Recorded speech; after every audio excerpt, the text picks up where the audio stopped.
find it invigorating and interesting. I find it fascinating. I'm the only person who's ever had this very specific crime committed upon. This guy's, listen, one of the most familiar faces of all time because he was in one of the most popular movies of all time. And you think that was, over 30 years ago. It's unbelievable to me. He's working on so many other projects. He writes novels. He has a trilogy out, all this kind of stuff. And we're going to learn about him now. Ladies and gentlemen, welcome Crispin Glover. How you doing, Crispin? Great. Thank you for having me. How are you doing? Good, thank you, man. Good. I'm really good. You're so youthful looking. Are you told that a lot? Do you age? Sometimes people tell me that. I see myself aging, but I'm happy if people think I have a youthful appearance. It's as if you just shot Back to the Future yesterday, and your hair. What do you do to your hair? It's perfect.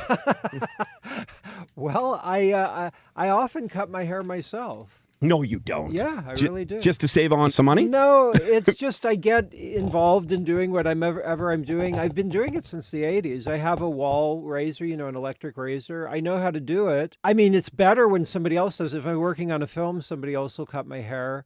Sometimes I get a proper haircut, but it's more just like I'm not thinking about it, and then I've got the thing at my house, and I can do it, so why not do it? And Crispin, you're so freshly shaven, smooth skin. Do you use oils or cream? Or is it just the California air? What is it out? Well, I mean, I try to eat healthily and exercise. And so you take care of yourself. Now, you have an independent company there called Volcanic Eruptions. Yeah. And you work on some great movies. You have 2 of a trilogy done that you've been working on over almost a decade, correct? Well, actually, more than a decade. I started shooting the first film, which is titled What Is It, 1996. Wow. Yeah. It took me 9.5 years from the first day of shooting that to having it premiere in Sundance in 2005, and I've been touring with that film, and then the second film, It Is Fine, Everything Is Fine, which premiered in Sundance in 2007. I'm on my 11th year of touring with What Is It? This is my 10th year anniversary of being at the Egyptian Theater, the American Cinematheque in Los Angeles, which I'll have March 18th and 19th. And I was there. I didn't go to LA or New York in the first year I toured. I wanted to make sure things worked out with touring in 2005. So I started my 10th year anniversary last year, and I'm continuing it this year with some of the venues that I'm returning to.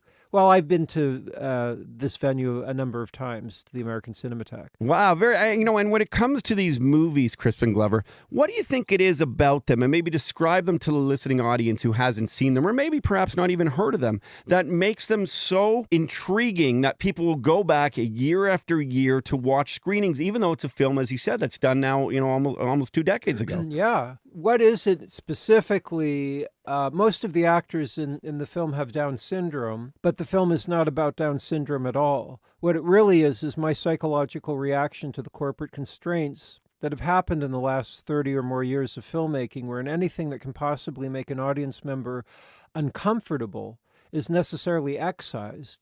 And this is a very damaging thing, I think, to the culture, because when people are asking questions, they're learning something. The breakdown of the word education is to learn from within.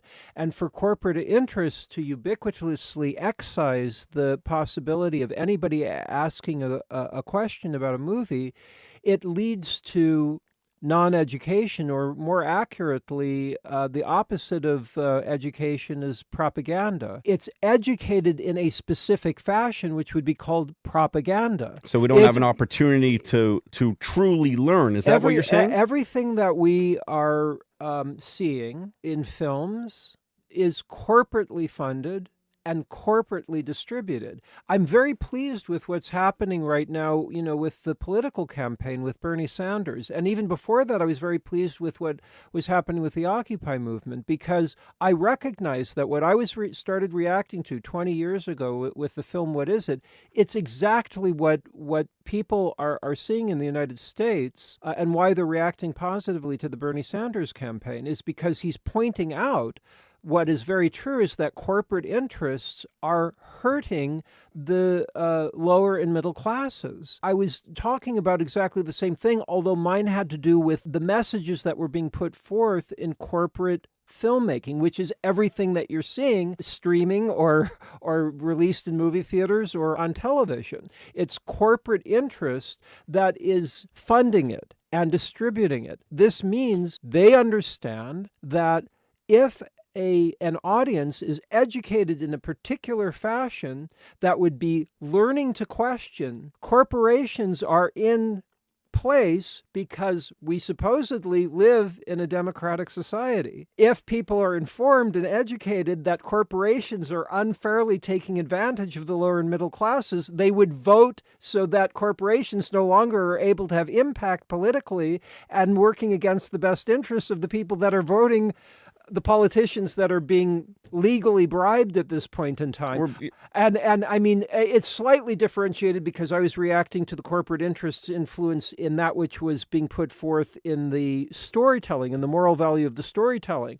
But what Bernie Sanders is letting be known is that it's hurting the political laws that are favoring corporations monetarily and disfavoring lower and middle classes. So I guess, you trying to make a point 20 years ago and still doing it through this trilogy, you must be really pleased then with the advancement of something like the internet, say, where people now have a voice. And we can go in forums and chat rooms or Facebook groups. I'm feeling the difference. Yes. Like when I first started touring in 2005, the internet was already around, but if I would utter the word propaganda, especially in the United States, I toured in Canada as well, I could feel a sharp differentiation between the U.S. and Canada. We're more advanced. Well, what is true, though, is that the Canadians knew that the United States had a very particular form of propaganda because it was a different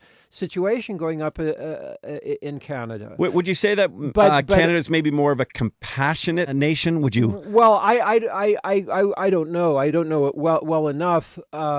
But I do know that there's a different form of propaganda going on in the United States. And the United States, particularly in 2005, what I was starting to say, I could feel that people were upset in the audience when I was talking about this stuff. Like, how dare you say this? Now I can feel that people are, propaganda, where we see that this is true, and that's happening because of the internet, which makes me so pleased because I felt kind of alone on some levels about it. Now, on the not extreme totally alone. I mean, people always knew about it, but it's more people in general are starting to really on the tip of their tongue. Crispin Glover, thank you again for joining us here on the program. When you speak of Bernie Sanders, a lot of people go, hope, inspiration, we're making a difference, there's change. On the extreme end, there's Donald Trump. Now, this must infuriate you. I mean, there's a part of me, I hate politics in general. Okay. The only reason I talk about this stuff is because I saw it influencing art, which I cared very deeply about. I stay relatively informed, and so I can see this stuff. I can see why there's a popularity with Donald Trump because he's not coming from the corrupted political system. Interesting. The only thing is, of course, Donald Trump is coming from a monetary elite, which Bernie Sanders is very much reacting to, and I do think that there's a problem with the control that's coming from that 1% essentially that's imbalanced. So I hate being an actor talking about politics. I care about now you're art. A producer. You're a producer I'm now. A filmmaker. So I'm a filmmaker, and it is something that I get passionate about. And I guess really what you're saying, Crispin, is that, you know what? People don't get caught up in just the norm. Let's make sure that we never lose our creative expression. Yes, and do it through individuality, and that's what you're doing through It Is Fine, Everything Is Fine, and you're also doing it through What Is It? And then are you working on It Is Mine? Is this a third part of the movie? There is a third part of the film, but what I'll be showing also at the Egyptian, I also perform a live show before each of 8 different profusely illustrated books. It's an hour-long show that is, I dramatically narrate these books that are heavily illustrated. The images of the books are projected behind me. I took old books from the 1800s and reworked them into different books from what they originally were. What a brain on you. You're such a fascinating individual. This was something I did in the 80s. I did these a long time ago. I have some here. Is any of this drug influenced, or is this just how you work? This is just your brain is eclectic and artistic. You've really opened up your mind, haven't you? Well, I always drew. I always wrote stories. And when I was 19, I started making these books. I took old books from the 1800s and reworked them into different books from what they originally were. I've published 4 of them all together. These are beautiful. Yeah, I'm very proud of these books. They're little mini art pieces, too. Yeah, They're great little, yes. That's right. As you can see, virtually every page has some kind of illustration. Wow. So I dramatically... We'll take pictures and tweet them out. We're so advanced. We're taking now we're taking it to a whole new generation. That's right. I have a new book which I don't have in hand right now. Okay. Because I haven't published a book since 1995. Okay. And I'm publishing a new book, and I'll have them at the shows. In this day and age, my favorite thing is that everyone still has a voice, especially through social media. So do you get active on the social media now to make sure that you plug and promote this stuff? Yeah. And do you find that, Crispin, that your fans are real dedicated to you and your message? Or are you getting new kind of fans every day? I get asked, like, what kind of people come to my shows. And I mean, I think they're people that are looking... They're probably not going to a Kanye concert or something right after. I'm not that they wouldn't be normal people either. But I get... families coming to the shows, and I wouldn't call them family shows. No one under 18 is allowed because of the content of the films. They're adult films in the best sense of the word. It's something that is good for adults to be processing. You're making sure that people don't lose a vision. Don't just get manipulated by the bigger public. Yes. Make sure, and that's what you show. It's true art. What I find is that the people that come to the shows already are usually kind of on that thought process. People are parched for kind of thoughtful material. Yeah. And there's a market for it. Well, I think corporate interests are missing out. That's why I call it propaganda, is because on some level it's known they do not want to be letting people think for themselves, because that can be bad for corporate interest of itself. I'm not actually 100% against corporations. It's just they're out of balance right now. Corporations is just a group of people getting together to do something, which can be great. It's not 100% negative. It's just there's an out of balance in what's being represented. I agree with you. And I think most tyranny. would. When you go and sit down and have these kind of real open conversations, I think a lot of sort of the good messages are just PR messages for corporations. But you're right. What are we influencing? What kind of society? What next generation are we growing? Are we making sure that they're going to have these open minds? And the current generation, I mean, people are truly monetarily impacted because of an economic situation, which is what Bernie Sanders is talking about. I'm so glad that's resonating with people. What has happened is there's been a redistribution of wealth from the middle and lower classes to a small percentage. For sure. At the end of the day, I think if you're not a human being out there, and we won't get too political, that doesn't want to make sure that you see a more of a some kind of equal balance there between the rich and the poor. I'm not sure, but I believe often I would be taxed higher myself personally. Sure, you did well. I'm in that. I don't know every year, but some years I'm in that tax bracket where I would be taxed more. I don't care. It's like I want help out people. Well, it's not just. It's actually selfish. I just want to be able to walk down the street and everybody's happy. Like, it makes me feel better. Certain way, it just makes you feel better if everybody is doing okay. I mean, because literally, and maybe safer. Well, sure, yeah. It just makes. It's obvious that and humans ultimately are social animals. They originally were hunter-gatherers, and the only thing that would excommunicate somebody is if they were not being cooperative within the culture. So it's just a matter of figuring out what is truly cooperative and going to be helping people at large. If I'm making a certain amount of money, I can be taxed, and it makes my quality of life better if just going down the street, people are feeling better at large. I love that thought, Crispin Weber. I really do. Now, unfortunately, we don't have a ton of time. I think Alex Winter might be popping in here soon. Oh, I know him. He's another filmmaker. I got all these great filmmakers on the program today. He's trying to do a Frank Zappa documentary. I have to ask about, speaking of movies of old, Back to the Future. Yes. Now, I apologize. This is probably something you've done and been inundated with millions of times. Yeah. You were in the original, right? Which is now even past that date of the second one. It's like there's no more there's no more Back to the Future at all. We're past it all. We're only in the future. There was a fallout there. I wouldn't call it a fallout, but what happened was there was no contract made. I didn't have a contract for the second film. They made the second film a number of years after the first film. There was no agreement reached, and so the producers took the mold of my face that was made for the old age makeup in the first film, and they put cast from my nose, cheekbones, and chin prosthetics onto another actor in order to make the actor look like me, and then intersplice that with a little bit of footage of me, for a very small amount of footage of me from the other film, and had the other actor look at my performance and then do impressions of me. Now, if you do he should have won an Oscar for that. Well, it was specifically, it's really not funny. What he did was illegal as well. He wasn't part of the lawsuit. He was a witness. But technically, what an impressionist does, or a political satirist does, or a satirist of any kind,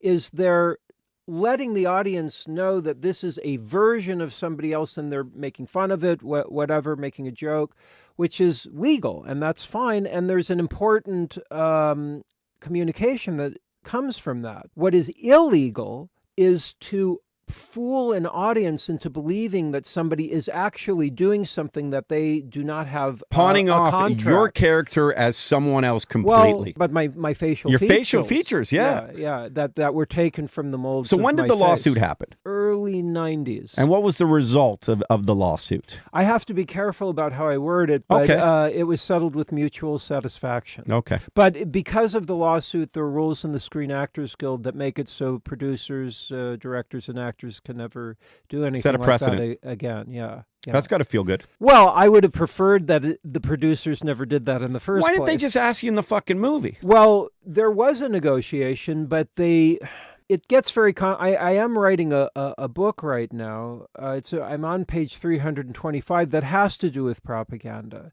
and it's complicated, and it actually has something to do with that. I had not been given the screenplay before I auditioned with what's called a side. I don't know what that means. It's just a scene in the movie. So I didn't read the screenplay, and I was, because they, at the time, the early 80s, they were concerned about that ideas could get out. And I was 20 years old. They offered the part to me, and I said, great. I was excited. It was a good part. But or so I was told. I actually my agent told me that I was going to be playing an older character. I didn't know that until after I was offered the part. And I said, wow, this is great. Fantastic. Sign me up. But they had not given me the screenplay until I was already involved in the film. I had been trained as an actor, of course, to understand the psychology of the character and see what the background is, and also understand what the audience is going to be feeling about something.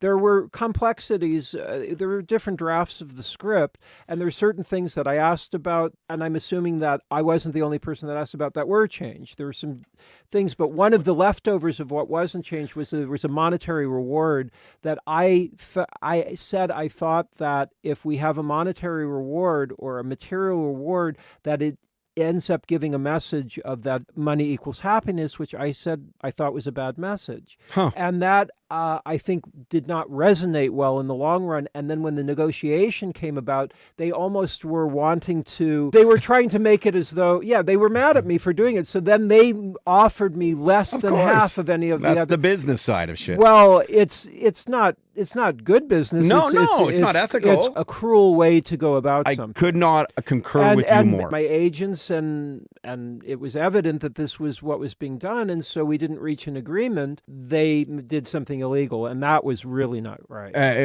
Fascinates me that they would even do that. You think about how much money they were probably making with those movies also, that it probably would pale in comparison to even it was not. It was not a good business decision, I would say. It was not. It was not a proper material business decision. Is it sad for you in a way, though, years and years and years later now, that you're in this original, and it's such a legendary series? Well, no, it really is. I never look back and go, oh, this is terrible or whatever. I like that I have a perspective. Ah. I find it invigorating and interesting. I find it fascinating. I'm the only person who's ever had this very specific crime committed upon.